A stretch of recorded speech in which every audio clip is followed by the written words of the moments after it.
Hey you guys, so welcome to my two-part video of the Babylonian prophecy. This is Angie, and I actually recorded this before, but it actually was at a super late time of the night, and I was very tired, and I felt like I just had really low energy that day. And it was just like not the best time, and it took so long, and I don't want this to be long. I want this to be at least decent time frame so that I can be able to upload this and download it without any issues. So brace yourself for about like different parts, or this being broken down in segments, because this is definitely a more intense study. So a quick recap. My last video, I talked about Babylon, the identity of Babylon in Revelation 17, and the identity of the woman, the bride, in Revelation, I believe it was 12.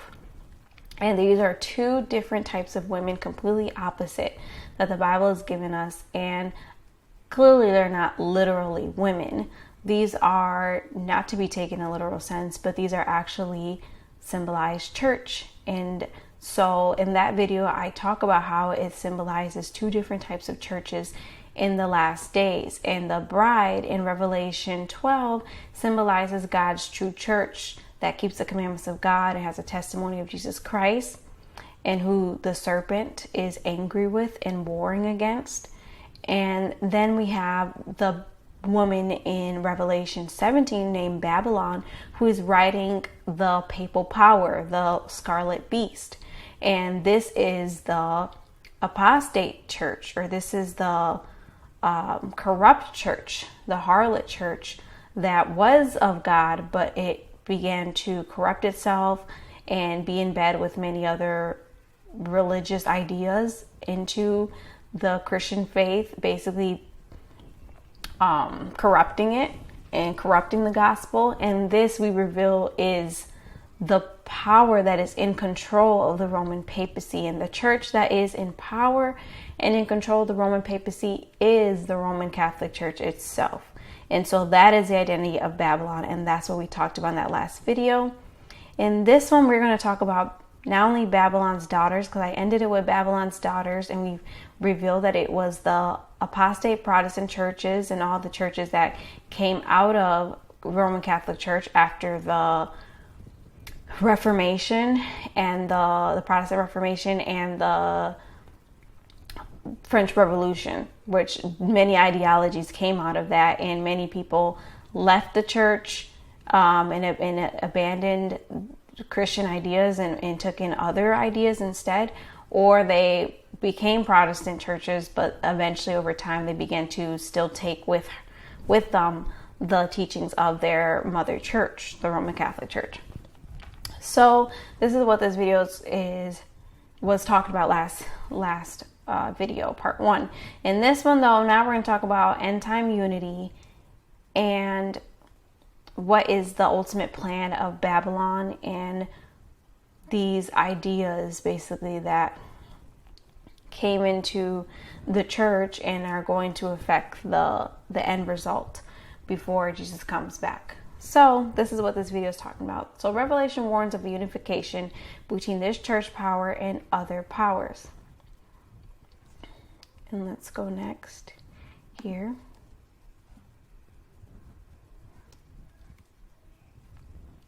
Sorry, I'm having a little bit of freezing and the computer's being slow. So here, Revelation 16:13, it says that I saw 3 unclean spirits like frogs coming out of the mouth of the dragon, out of the mouth of the beast, out of the mouth of the false prophet. For these are spirits of demons, performing signs which go out to the kings of the earth and of the whole world to gather them to the battle of the great day of God Almighty. So the other parties that are involved, along with the Roman Catholic Church, Babylon, is the dragon, the false prophet, and the beast. So the dragon, we revealed that is Satan operating through pagan Rome or paganism. Paganism is therefore represented here. The false prophet, or the beast coming out of the earth with the horns like a lamb but speaks like a dragon, is the apostate Protestant America. And the beast, the red beast, is the papal government. The unclean spirits are demons influencing these powers to accomplish their purpose. So that's what it means here of these three speaking with a mouth of frogs. What do frogs do? Frogs catch their prey with their tongue. So this is what it's talking about, of how these three powers will be able to successfully gather as many people as they can on their side. So how and why will this unification come about? That's the question. So Revelation 17:13 says that these are of one mind, and they will give their power and authority to the beast. So one, again, is emphasized. If you watched my last video, we talked about the whole idea of this one world unification, this one world order agenda that's going to be attempted. And we talked about how in the Tower of Babel, the agenda that God warned, these people are of one mind, these people are of one language, and nothing will stop them if I don't come down there to confuse their languages. And so that is the reason why God went down there. They were attempting to rise themselves almost to the heights of heaven, to the height of God, and be gods themselves. This was the whole deception and the motivation behind building that tower. So Revelation 16, 13 then is saying that what we just read is that these powers will unite in one mind, and they will speak with a mouth like frogs, catching as many people as they can to accept their agenda. And it also talks about how these are spirits of demons that will unite them through the miracles that they will work. So what are one of the miracles that are going to be involved here? So the miracles that are going to be involved here is spiritualism. And spiritualism is the belief that the dead are alive and can contact the living. Because remember, these are Babylonian concepts. These are from Babylon. And they will unite all together. Satan and his angels have and will continue to impersonate as the spirits of dead loved ones, prophets of old, and angels of heaven. And you can find this in 2 Corinthians 11, 13, and 14. And even warns that even Satan can even mimic or fool people into transforming himself as Christ himself. And this is in Matthew 24:24. Jesus even warns this. And through these kind of miracles and these kind of unification, they will convince the world that their cause is guided from heaven. So religious union. So the religious union will be of these three. This is the spiritual paganism, Protestantism, and Catholicism. Now, there was a time where unity of these three ideologies would seem nearly impossible, right? But in today's world, not so much. More and more, the line of separation is disappearing between these three ideologies, and they're beginning to merge together. What these three share in common, though, that will be what unites them together, is the belief of sun worship, Sunday worship, and the belief that the dead are alive. And that's what we're going to mostly focus on, is the spiritualism concept, paganism, a little bit of sun worship, but I already talked a little bit about this in my Sabbath video. And maybe I will make another video just focusing on the roots of sun worship, like the paganism root of it, and talk more about that. But mostly too, it would be spiritualism. So first, let's look at Protestants, right? Apostate Protestantism is the false prophet in Revelation 13. that of the beast coming from the earth. Unfortunately, most Protestant churches have been adopting the teachings of Rome of the concept of immortality of the soul, sun worship. Some have even allowed spiritualism in the church, spiritist in the church. And Protestants watch and support a lot of movies and books that push spiritualism and influence them heavily into this belief. I was one of them, because this will be even more of this will cause more of a risk for people to be deceived by putting all these influences in movies and glorification of magic and talking to the dead and the dead being alive. These are just like reinforcing these ideologies more and more. And like I said, I was one of those that loved movies that were like all about magic, all about fantasy and witches and all that kind of stuff. And even though I personally, wouldn't have done those things in real life because of my upbringing, imagine somebody that doesn't have that upbringing watching these type of things would have no problem doing this stuff in real life if they found out that they can be able to do those kind of things, or can be involved in dark arts and things like that. And there has been a grow in recent years of youth getting more involved in these kind of magic and spiritualism and all these kind of movements and witchcraft, or what they call Wicca, because of these movies have popularized them, and a lot of these books and all this stuff that was happening around the 20th, 21st century, the 20th and 21st century was when you saw a rise of this like type of stuff being promoted in media. So this is what will risk, it will cause more people to be more accepting of these things and deceived.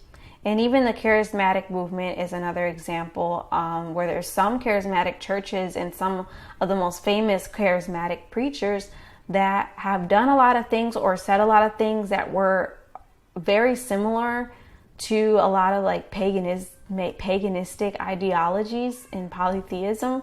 And a lot of the things that they do, it's almost like more so similar to those practices, like throwing themselves on the floor and just kind of like kind of like acting out in a very just kind of like uncontrollable manner and stuff like that. A lot of that is actually rooted in many Wiccans in ancient times, and speaking to the dead and having these visions and stuff like that. This was actually a common practice done in a lot of these heathen societies, but not exactly biblical. And this stuff only became more popular in the Christian church way after the Protestant Reformation, way after that, when Protestantism became more prominent in America. That is when this stuff started creeping in. But if you look in early church history, that was not something that was done or practiced in the old church history of the Christian church. So this stuff came from something else, but not exactly from the church, because you don't find the early churches doing these type of things. And so charismatic movement is one of the leading ones that are leading into this spiritualism idea, because a lot of the teachers of these movements have said a lot of things that are not exactly in line in scripture, and teach a type of prosperity gospel that is contrary to the actual scriptures, and actually is re-emphasizing more of like Hinduistic beliefs than really Christian. So there is something I analyzed there of a merging of these things happening. Then you have the serpent's paganism, right?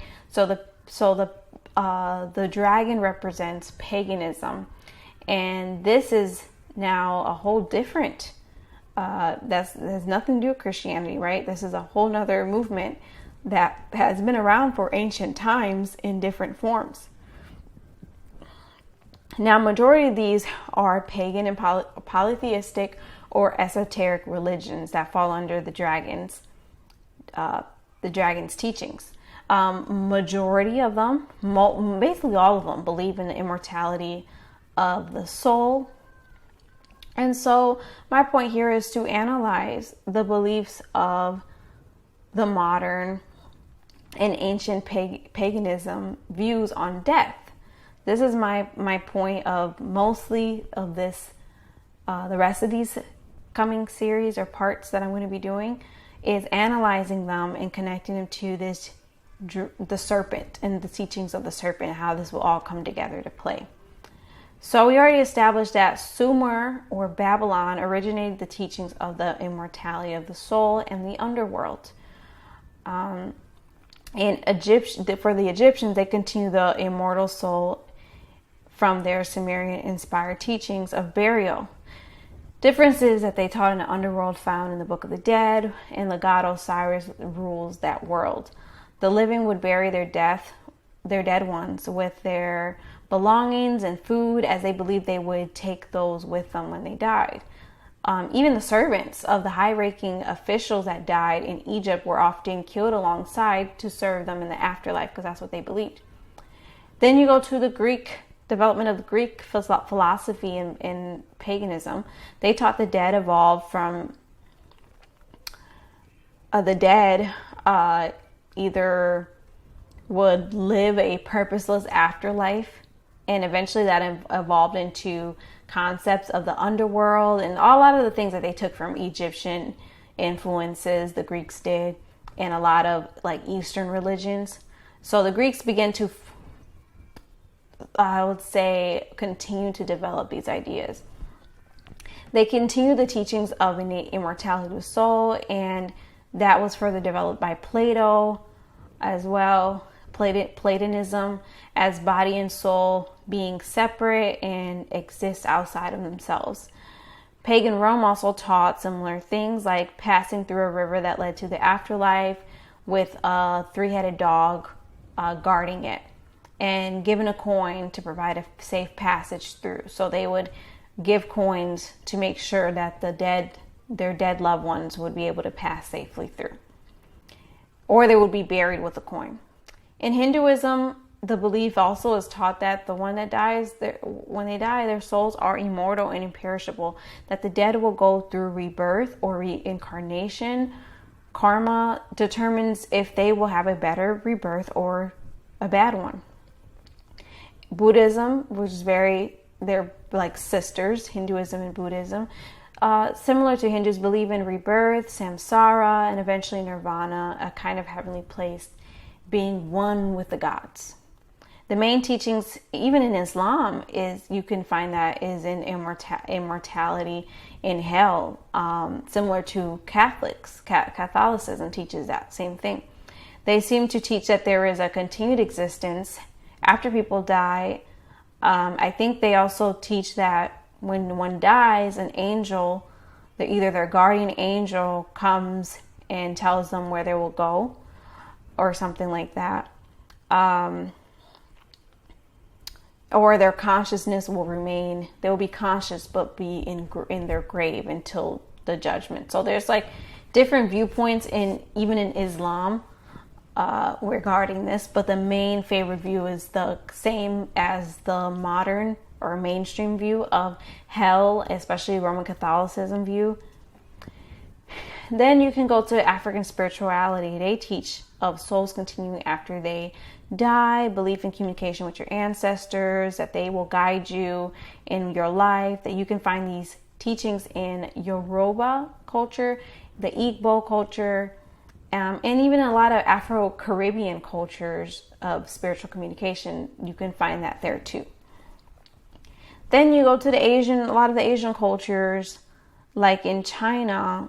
Also, there is a belief in continued existence of the ancestors, and they'll go to the shrine and pray for them, or give gifts to them or something like that, and even have a festival for them. So founders of today's New Age ideas and religion taught an immortal soul that goes through rebirth, either or ghost, or communicating with spirit guides and ancestors. And one thing people need to know is that Satan taught the first doctrines of this idea of continued existence after death, immortality of the soul, and mankind being as gods. And even according to historians of ancient religious views, immortality was always linked to divinity. They were one and the same. So the next part of this video, I'm going to talk about secret societies and its origins, and how these are going to play a role in, these have played a role in influencing today's society on views when it comes to this type of topics, or this one world religion that we see is merging together, that these played a big role in that, in trying to combine everyone together and everyone's beliefs together. And a lot of their influence, I've seen in a lot of people I communicate with that share these same views and teachings that they got from someone else, and that person got it from someone else. But in reality, they don't even know where these things actually come from, and they don't realize this comes from esoteric thought and secret society. So join me in the next video in the part 3, where I'm going to go into the secret societies part. Thank you guys for watching. I hope you guys enjoyed this one, and just continue on watching.